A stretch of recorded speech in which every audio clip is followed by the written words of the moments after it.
4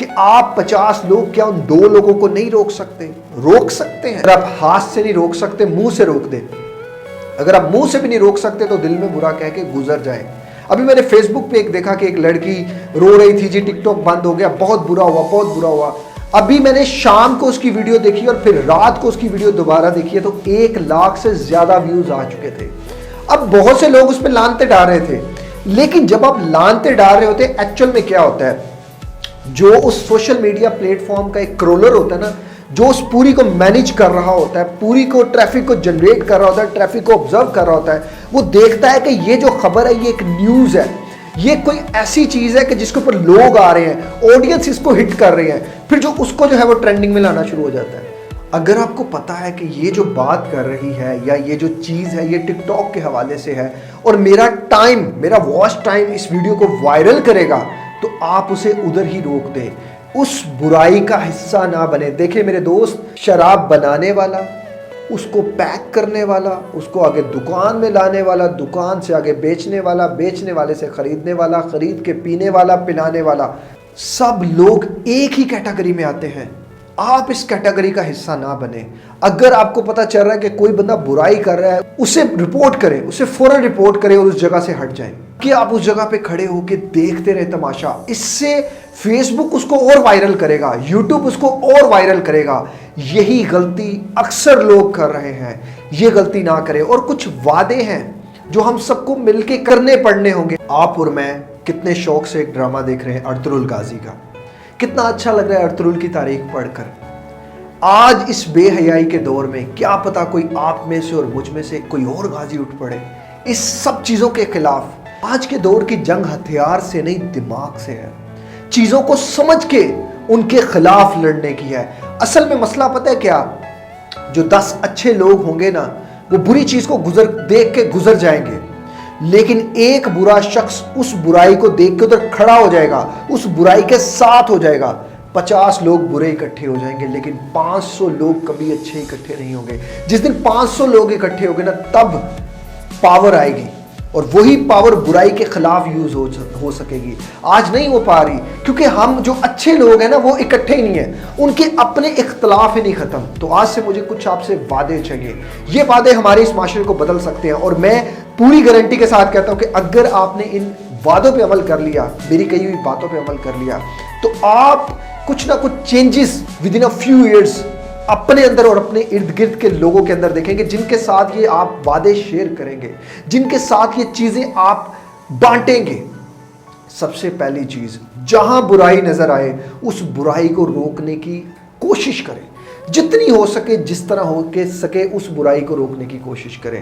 number 2، آپ نے جتنے بھی ایسے چینل، جتنے بھی ایسی چیزیں جوائن کی ہوئی ہیں جو آپ کو لگتا ہے کہ دین اسلام سے ہٹ کر ہے، بے حیائی کا حصہ پھیلا رہی ہیں، معاشرے کو تباہ کر رہی ہیں، ان سب کو یہی روک دیں، ان سب چینل کو انسب کر دیں، کیونکہ وہ آپ کے لیے ایک ایسی برائی ہے جس کا جواب آپ کو آخرت میں ضرور دینا ہوگا. اگر آپ کے موبائل میں کوئی گندی فلم ہے تو فوراً سے پہلے اسے ڈیلیٹ کریں. آپ کے موبائل میں کسی کی گندی ٹک ٹاک ہے، اس کو ڈیلیٹ کریں، تاکہ یہ چیزیں لوگوں میں نہ جائیں. اس کو یہی روکیں، برائی کو اپنے آپ تک ختم کریں. میرے اس معاشرے کو 2 لوگ بہت خراب کر رہے ہیں، لیکن لوگوں کو بھی سمجھ نہیں آ رہی. پاکستان میں دوسری شادی حرام ہے، زنا عام ہے. جو مرد اس کو خراب کر رہے ہیں وہ زیادہ تر شادی شدہ ہیں. ان ایپس کا استعمال کرنے والے زیادہ تر شادی شدہ ہیں. جی ہاں دوستو، اس پہ بہت بڑی ریسرچ میں خود کر چکا ہوں. میں نے خود دیکھا ہے ایسے لوگوں کو. آپ کو بہت سی ویڈیوز مل سکتی ہوں گی لائکی پہ، ڈیفرنٹ پلیٹ فارمز پہ جا کے دیکھیں وہ کون لوگ ہیں. وہ زیادہ تر آپ کو شادی شدہ ملیں گے. بیگو لائیو پہ آپ کو زیادہ تر شادی شدہ ملیں گے. اس معاشرے کو 2 لوگ خراب کر رہے ہیں، شادی شدہ مرد اور طلاق یافتہ عورتیں.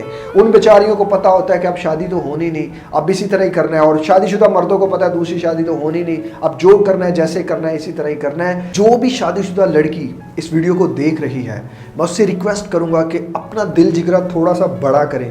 میں جانتا ہوں یہ مشکل ہے، لیکن ناممکن نہیں ہے. آپ اپنے شوہر سے پوچھیں کیا تمہاری دوسری شادی کی خواہش ہے؟ اگر ہے تو تم نے کبھی زنا نہیں کرنا. میری طرف سے تمہیں اجازت ہے، مجھے کوئی فرق نہیں پڑتا. میں جانتا ہوں کہ کہ یہ عورت کے لیے بہت مشکل ہوگا، لیکن ناممکن نہیں ہوگا۔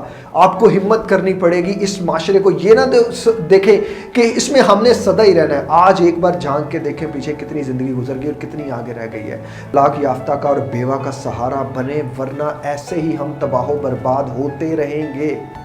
اور میرے معاشرے کے مرد، بغیرت مرد جو بغیرت ہو چکے ہیں، ان کو تھوڑی سی غیرت اپنے اندر ڈالنی پڑے گی۔ ایک حیادار عورت کو بے حیا کرنے والا بغیرت مرد ہوتا ہے، عورت نہیں ہوتی۔ میں اپنی عورت کو برا نہیں کہہ سکتا، میں معاشرے کے مرد کو برا کہہ سکتا ہوں۔ جی ہاں دوستو، جو چند بغیرت مردوں نے اس معاشرے میں بے حیائی، فحاشی پھیلا رکھی ہے، ایسے بے حیا مردوں کو چاہیے تھوڑی سی غیرت کرو۔ کسی کی بہن بیٹی کی زندگی برباد کرنے سے پہلے تھوڑی سی تھوڑی سی غیرت کر لو۔ شاید کہ تمہاری بہن بیٹی بچ جائے، جو بیچاری معصوم ماری جائے گی تمہاری غلطی کی قضا ادا کرتے ہوئے۔ تو اللہ تعالیٰ ہر کسی کی عزت کو اپنے حفظ و ایمان میں رکھے، لیکن اللہ کبھی بھی اس قوم کی حالت نہیں بدلتا جو قوم اپنی حالت خود بدلنے کے لیے کچھ نہیں کرتی۔ اور آخر پہ ایک ہی بات کہوں گا، اگر اب بھی ہم لوگ دین اسلام سے نہ جڑے اور نہ اپنے دین کی مانی ہم نے، تو شاید کہ بہت دیر ہو جائے اور پھر ہم شاید کہ کچھ بھی نہ کر سکیں، کچھ نہ ہو ہم سے، ہماری آنے والی نسلیں اس کا خمیازہ بھگتیں۔ کیا آپ برداشت کر سکیں گے آپ کا بیٹا یا بیٹی جہنم کا ایندھن بنے؟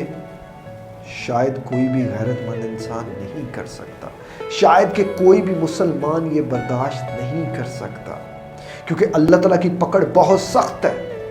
وہ کسی بندے کی پکڑ نہیں کہ جس سے تم بھاگ جاؤ گے، وہ اللہ کی پکڑ ہے۔ وہ ادھر بھی ہے اور ادھر بھی ہے، وہ یہاں بھی چاہے تمہیں پکڑ سکتا ہے، چاہے تو ایک سانس نہ آنے دے۔ جب تک تمہارے پاس سانس ہے، تمہارے پاس مہلت ہے کہ تمہیں اس کے پاس لوٹ کر جانا ہے، پھر وہ پوچھے گا تم سے کہ کیا کر کے آئے ہو، کیا لائے ہو، تو کم از کم اتنا لے کر جانا کہ اس سے کہو کہ اللہ یہ لایا ہوں اور یہ کافی ہے میری بخشش کے لیے۔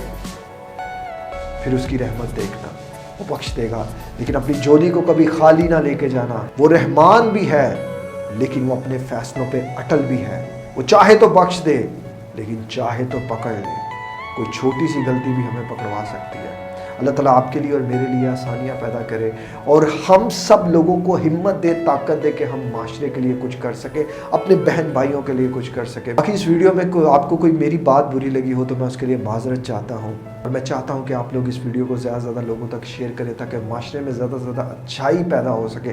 ہم سب لوگوں کو اکٹھا ہونا ہوگا جو اس معاشرے کے لیے کچھ کرنا چاہتے ہیں، تو ہی معاشرے میں کچھ ہوگا۔ اپنا بہت زیادہ خیال رکھیے گا۔ السلام علیکم، اللہ حافظ۔